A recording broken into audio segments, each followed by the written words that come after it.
You're listening to Pointing Pointers, the Point to Point podcast.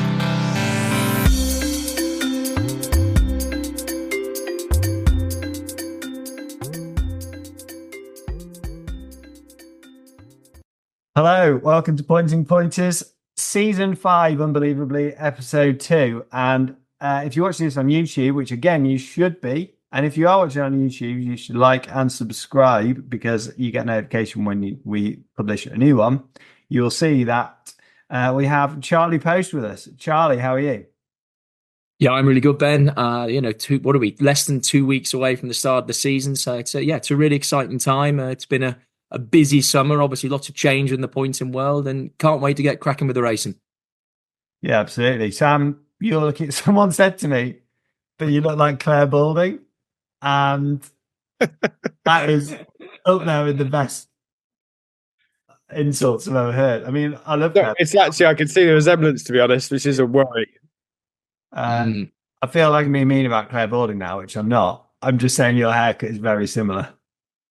Yeah, it's not great, actually, to be honest. I need to get it chopped off. But to be fair, we've got a nice head of hair, haven't we, Ben? This is true. Harsh. So, Charlie, what have you been up to over the summer? Over the summer, we've been obviously buying a lot of 3-year-olds ready for pointing next year, buying some yearlings ready for the breeze ups next year. The odd holiday, a lot of PPORA and PPA business because with the new man coming in, Paul Miller, trying to make an impact. So, it's been a productive time. You know, again, the coaching's been busy, the other sort of media stuff as well. So, any standout clients, Charlie? Any standout clients for the coaching side of things? Anyone that's shown a particular deftness? There was one man that took up a lot of my time that was worried about whether he could navigate the right-handed bends of Market Raisin.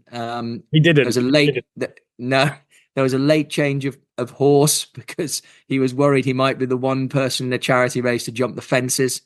But all in all, you acquitted yourself well, mate, didn't you? We got around it. Now we just got to focus on the point-to-point debut because that would be actually something. No, not safe. Not safe. When he walks into the paddock and he's had to borrow Harry's stick, and he says, "Mate, do you think this horse will be all right with me carrying a stick? How do I hold it?" I thought, do you know what we need to do? Right, there's a story here. We're not going to go non-run. Yeah, basically, I'd never ridden out with a stick. I don't carry one on field mastering. I just don't generally have a stick. Walked out of the weighing room. They said, "You need to carry a stick." I said, "Well, I didn't know that. I thought it's hands and heels." Said, "It is, but you have to carry a stick." So I went back into the weighing room, and the first person I saw was Harry Skelton. He very kindly lent me his. And even with Will Biddick's saddles and Harry Skelton's whip, I still came sixth. It's unbelievable. It's almost as if it's to do with the talent and not the equipment. Who knew? So we'll move on. We'll talk about the PPORA a little bit later, Charlie. But first, let's start with some punchy predictions for this season that's upcoming. I'm going to do this with the guests that we have on the next few weeks. So we're just going to start with you, Charlie. Give you no time to rehearse it. Just want the straight facts, unbiased truths. Who's going to win the Training Championship? Gina. Who's going to win the male riders? Tougher call, this one.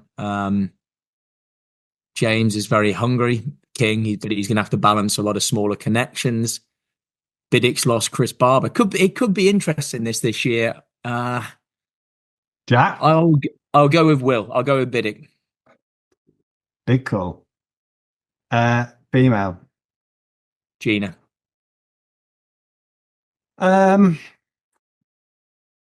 Okay. Sam? I think probably James. I think James he's pretty good at juggling things, James is, and getting into little small yards and that. So I think he'll still be. Max is still going to have a fair team. Is that right? You saw him in the week, Ben? He's only going to actually have 5 points. Yeah, he's down a lot. Yeah. Good that you watched the video, Sam. Thanks for that. No, I didn't. Did James ride more for Barber now he's up this way? How many is Chris going to have? No, I don't know. We need to speak to him, any.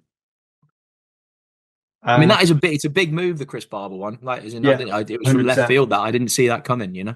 No, and it's something I spoke to Will Biddick about when I was down at his yard in the summer as well.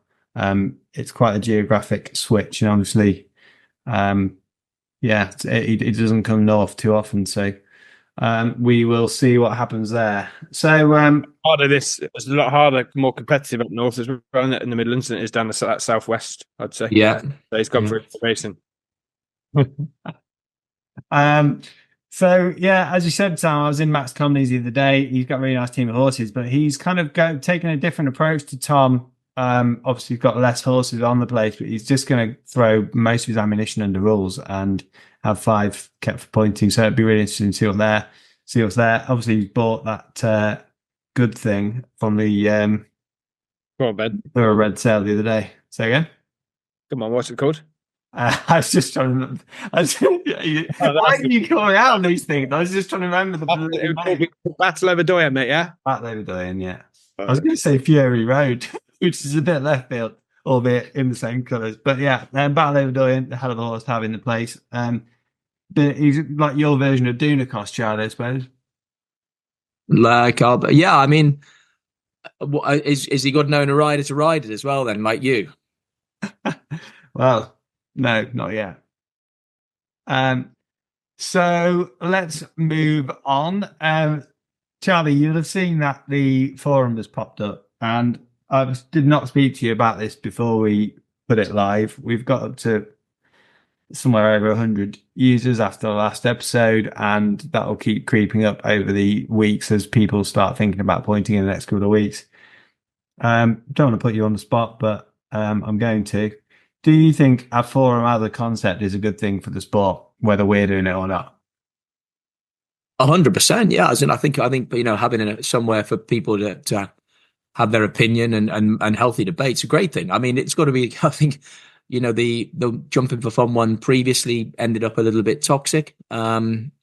I mean, certainly from my point of view, I got a lot of slagging from people, which I don't even know. And like when I just started the new job with the PPORA in January, and I was already the result of some sort of parodies and stuff. So I think you have to be careful with where it goes. But yeah, people having a platform to have their opinion is a good thing. And as in from a PPRA point of view, I'd love it if more owners and people got in touch with me directly. Let us know what they think they want change in the sport, and we'll try and represent them. As in we're trying to be dynamic with the PPRA. So I think if there is an opportunity through the forum for me to be involved and hear people's views, and we can try and make positive change for the sport, it's got to be a good thing. That's giving me a good idea, Charlie. We'll have set up some sort of thread on there for PPRA matters. But let's talk about the PPRA now. We've touched on it. As we've said before, and I think it was a fairly funny video of us two down at Badbury Rings once you've just been appointed and me trying to get my head around exactly what it is you're supposed to be doing days after your appointment. Have you worked it out yet? And what the PPRA been? You've been very busy, it seems, over the summer, but are you getting to grips with what it is the members want? I mean, I hope so. I mean, like we obviously, and Steph Jones, who obviously produces this podcast as well, deserves massive credit, because I don't think I'd be able to do it without her support. I mean, she goes above and beyond with the PPRA business. We sent out that survey. We tried to canvass members' opinions, and we're trying to implement positive change. Look, as in, I'll be straight up. As in, when I was approached about doing it, I probably didn't have a great idea what the PPRA does at all. We started in January with the survey. Since then, we've tried to do a number of things. We're trying to find, benefits for the riders, discounted hats, discounted income protection insurance. We're bringing in, there's been a fitness warm-up video with Connor Schumart. We're trying to bring in mentoring programs for new riders, new keepers. Again, trying to find a way to the bigger issue is trying to find out how we can help owners more. I'll be honest, it's the more difficult one. Obviously we're actively behind the tracks trying to put more into providing an owner's race day experience being something that, being honest, is above that of the general public that just pay to come in. I think it's really important that they get looked after. Beyond that, we've had chats of licensed about whether we could do discounted horse insurance if it was something of interest. But again, we're open to ideas about that to support the sport. One of our members, John Ledbetter, who's our Scottish rep, was keen to support Friars Hoff, which is struggling big time up there. So we came up with the idea of a grant scheme where we've committed quite a significant chunk of money to tracks applying for grants but it needs to be something tangible they're going to do with it, whether it's fences. I think there was, the new fixture at Chadsley Corbett asked for a grant, which I think is going to be supported. But we want to see them. And again, up at Tabley, they asked for new watering equipment because I think their previous water supply they were used is not going to be available to them anymore. So they need to be able to take water from a river or somewhere. So we're trying to do all stuff like that, which is providing racing for our members and hoping with the sport can continue by our support. Again, I just want to get it out there. Any fixture that has a PPORA race, we will give £100 to. We don't want sponsorship rights for the race. We just want the race run under our conditions. They can have 3 races on one card if they want to. I just, people don't seem to realize this, as in have a PPORA race, get another sponsor. It's just more money in the bank, that we have funds available and we want to use them right now because I think it's the most important time for the sport. And like I said, we are very much open to people coming to us with different ideas about what they can do to further better service the sport, because I feel that is what we should be there for. Yeah. Fantastic. Yeah, it's so important that people are aware of actually what is going on behind the scenes in a way, isn't it? Because sometimes, not everyone, the public don't really know what goes on, but to learn how you're kind of supporting the different tracks and that's really interesting. And yeah, it's good on you. Good idea, I think. Well, I think, like I say, it was one of the committee members that wanted to do it initially, and we spoke about it and thought this was the best way.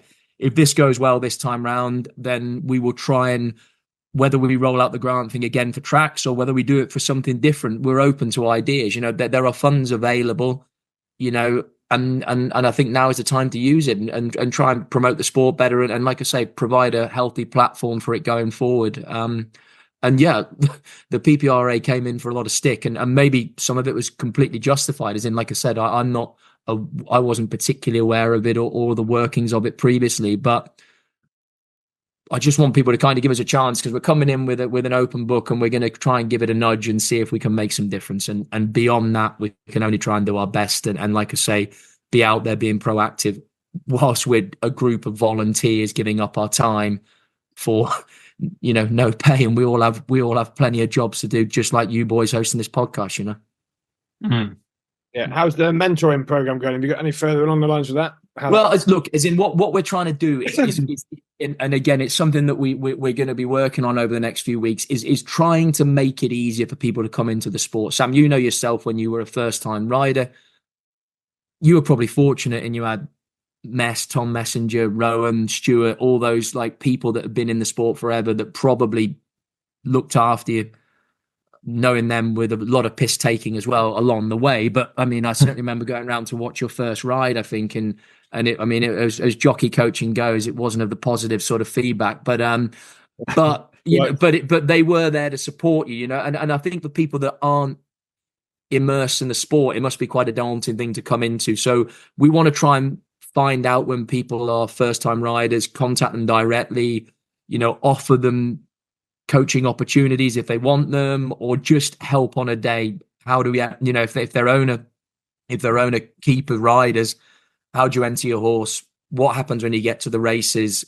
Maybe one of our committee members can meet you. Hopefully we can again build up some more relationships with senior riders that again, they could meet someone there, be it Will Biddick or Darren Andrews or any other of those names. John Dawson up north has been mentioned, that they could go and walk around the track with them just to try and smooth that over. And again, for owners coming in and keepers, can we try and help them find how do you enter your horse? How do you do all these various things that to all of us seem pretty simple, but from someone that has no background in it probably seems quite daunting, because again, even compared to say team chasing or something like that, there's a lot of red tape around our sport that to the outsider looking in must make it seem quite complex. Mm. Great. Good. It would be remiss of us not to mention the Keegan Kirkby race day they're having at Wincanton at the weekend. It's fantastic. I've just seen it. I'm just flicking through the news there and looking at it. I hadn't realised that Tom Malone actually rode in the charity race, which is fantastic. Yeah.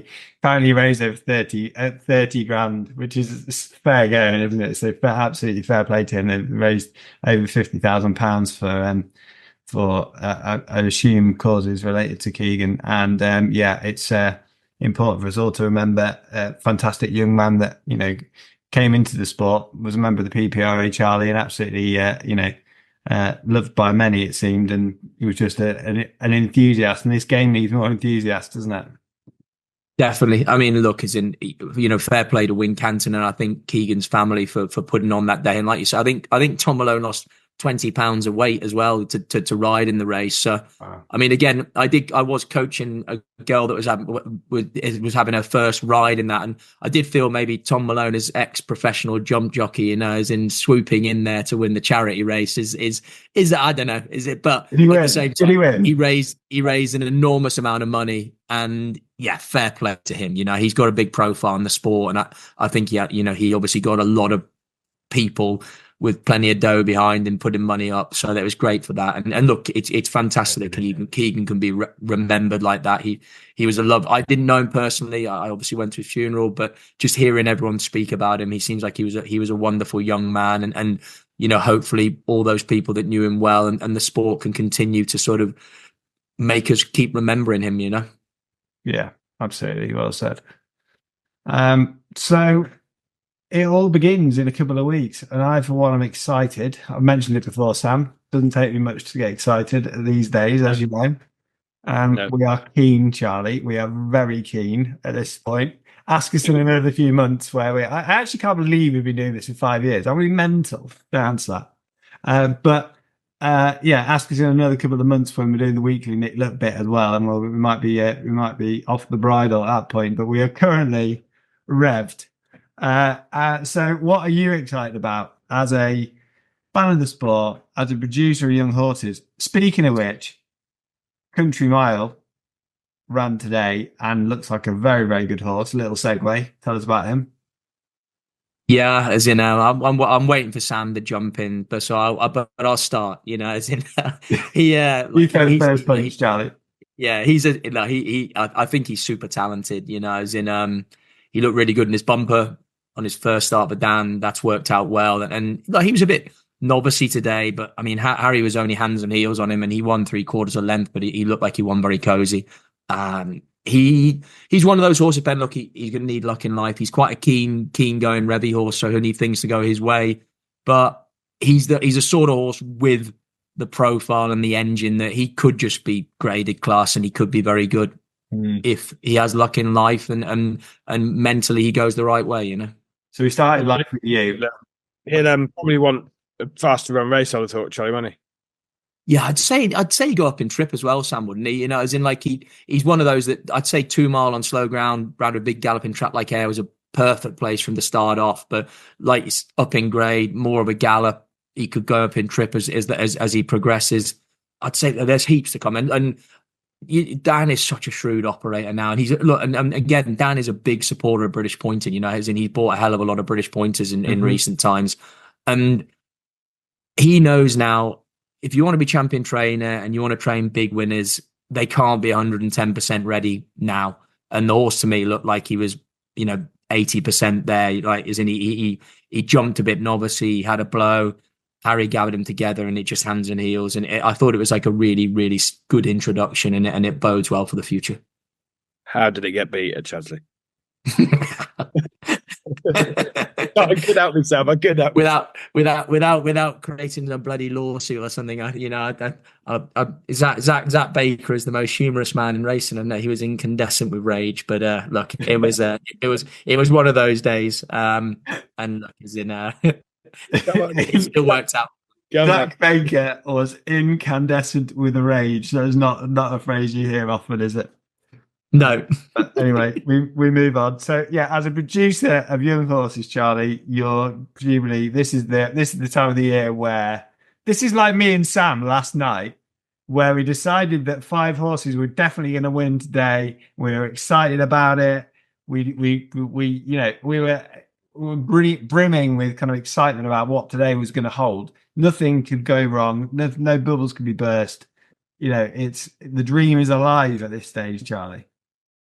Oh yeah, and like every year you get to this stage, and it's the best time of the year because it's all still possible. Like the last sort of 2 or 3 weeks, and I do a lot of it myself. We've been jumping the 3-year-olds over the lorry tires and the fences down our lane, and you start to kind of think, oh, this feels all right, and it gets you kind of going, and you're thinking about the spring, and then with a few carried over, and then with some nice, we're not renowned for older horses, but with a couple of nice ones to start off with. We've got a horse called Kilfill and Woods that's going to go to Knightwick. Why are you smirking, Charlie?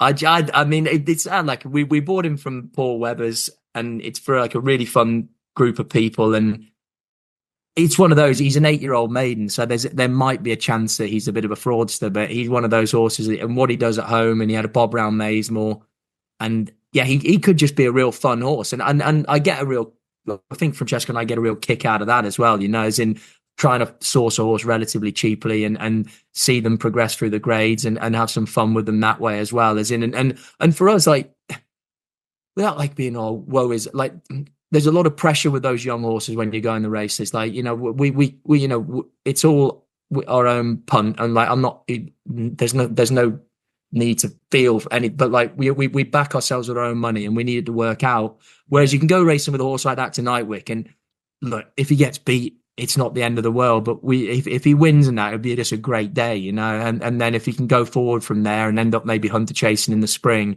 like, they're the days that give you the most joy, because it's just like, it's a free hit. We're just going and having a fun day out. We love going point to point in, load the bloody lorry up with some drink and have the crack, and that's what it's all about. But yeah, the pressure's up with him a little bit, I suppose, isn't it? I'm getting a feeling that we should maybe load the lorry up full of something else with this horse. Yeah. Damn, shut up. We're going to Knightwick. We've got to keep the price intact. I've seen this horse work, and you would know what you're looking for. I know what I'm not. You didn't have to look hard, Sam. You didn't have to look hard. Speaking of Zach Baker being incandescent with things, he was about as red as he was up there at Chancery Corbett, I'd say, by the time he got on. So yeah, that'll be great fun, as in, and hopefully there's a couple of others that we got in amongst them.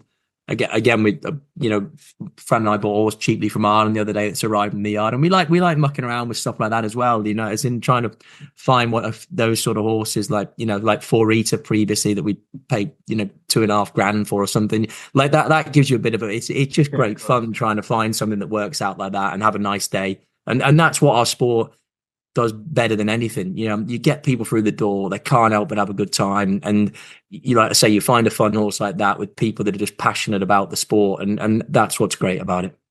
So I actually put on my calendar earlier, it's the 9th of November, isn't it, now? Yeah. I put on my calendar earlier, please can Ben go pointing, not hunting, ? So obviously you have to ask the question. You don't just tell your wife on the shared calendar what's happening. So I've asked, can I go pointing instead of hunting that day? There is a party in the evening, but I'm determined to be at Knightwick for a few reasons, and it's not the only horse that I'm going to see, Charlie, but we'll discuss that off there. So you've heard enough from us for a little while.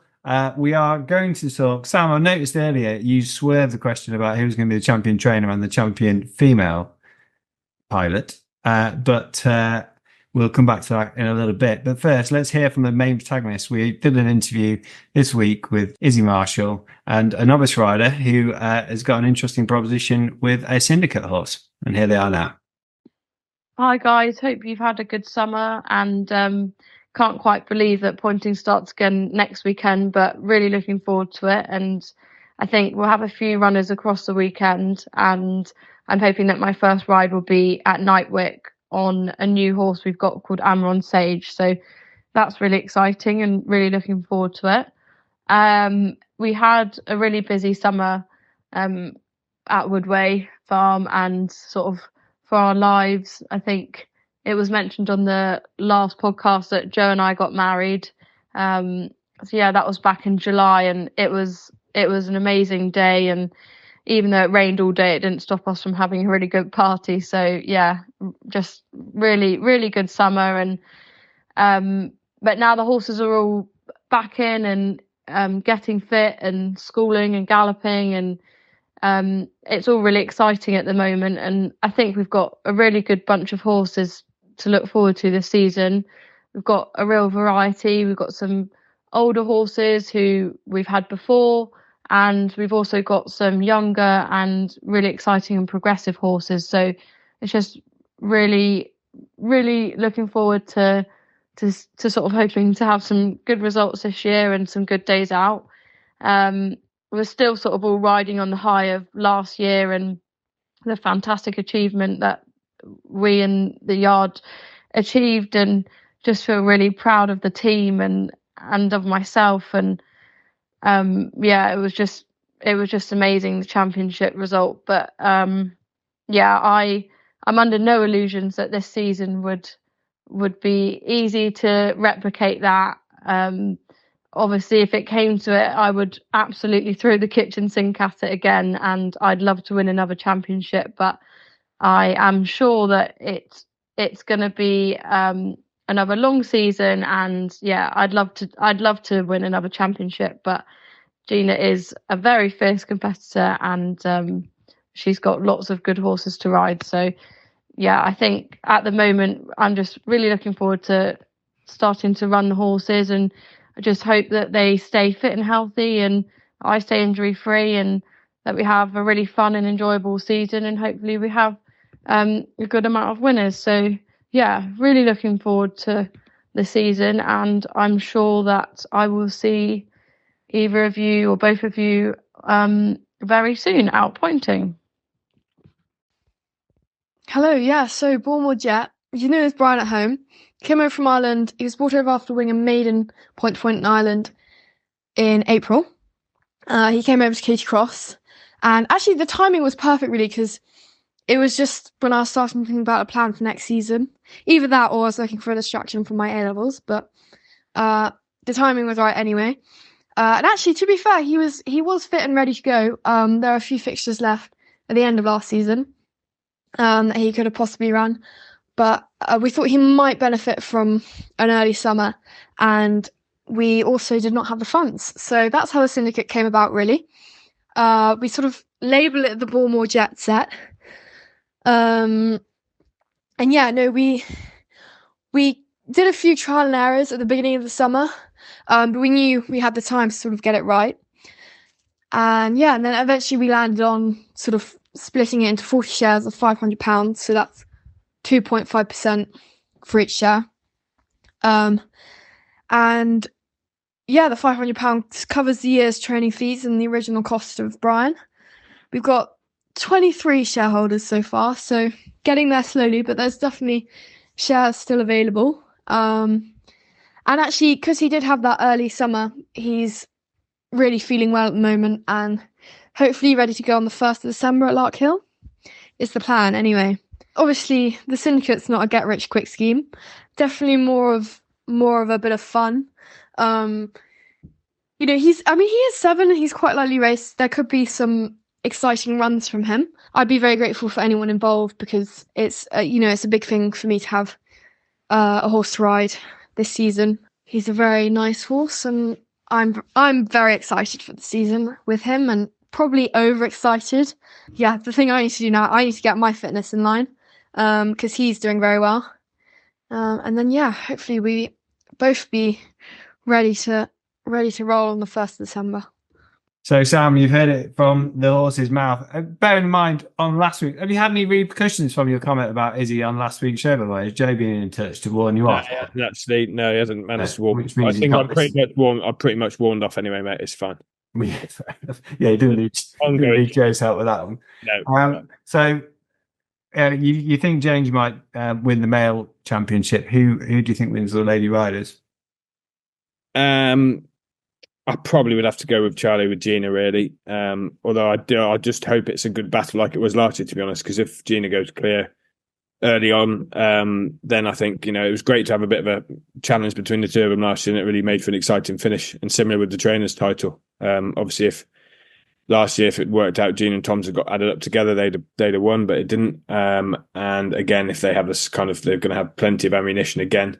Hill's probably got some nice horses in there as well. He seems to have plenty in there as well. So Josh and Charlie, and as long as I just like it when it goes down to the wire. Adds a bit of sauce at the end of the season, but we'll see. Yeah, that's great fun. Although I don't really want another one of those days where I was sat in this room trying to work it all out with you, half cut, no signal somewhere, giving me the worst information possible. Yeah, you got yourself to blame by taking something else on. Another stupid idea of yours to do. So, I now understand a little bit more. At the time, someone had to do it, and now I understand why someone had to do it, and it's because it is a very manual back end to the system, which we're in the queue to be upgraded in due course. But I think it's got to happen under rules first. Basically, it's a very manual thing, Sam, and it requires mugs like us to spend time on Saturday doing it. So, Charlie, it's been great to have you on. Any closing thoughts, or are you happy to leave it there? Look, I think just like from like you guys have said, just really looking forward to the season.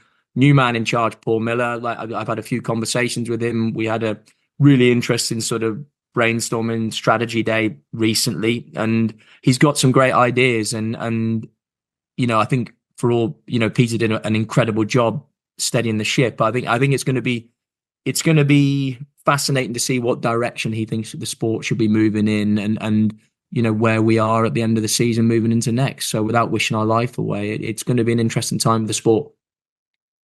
Yeah, 100%. I saw the other day they're looking for a digital and content marketer as well. So obviously there's a new marketing strategy, which obviously he's very experienced on, isn't he? So looks like they're trying to take someone on board to help push that as well. Now, it's about 6 months since you've had a new job. Why didn't you? Yeah, to be fair, yeah. No, I don't think I could be the face of that, to be honest. You could be the brains of any operation, my lad. Right. And on that bombshell, we will leave it there. Everyone needs a friend like you. Well, thanks, chaps. And thanks for listening. We will see you all again this time next week. We are now in the weekly flow of doing these podcasts. Lucky you and lucky us. See you soon.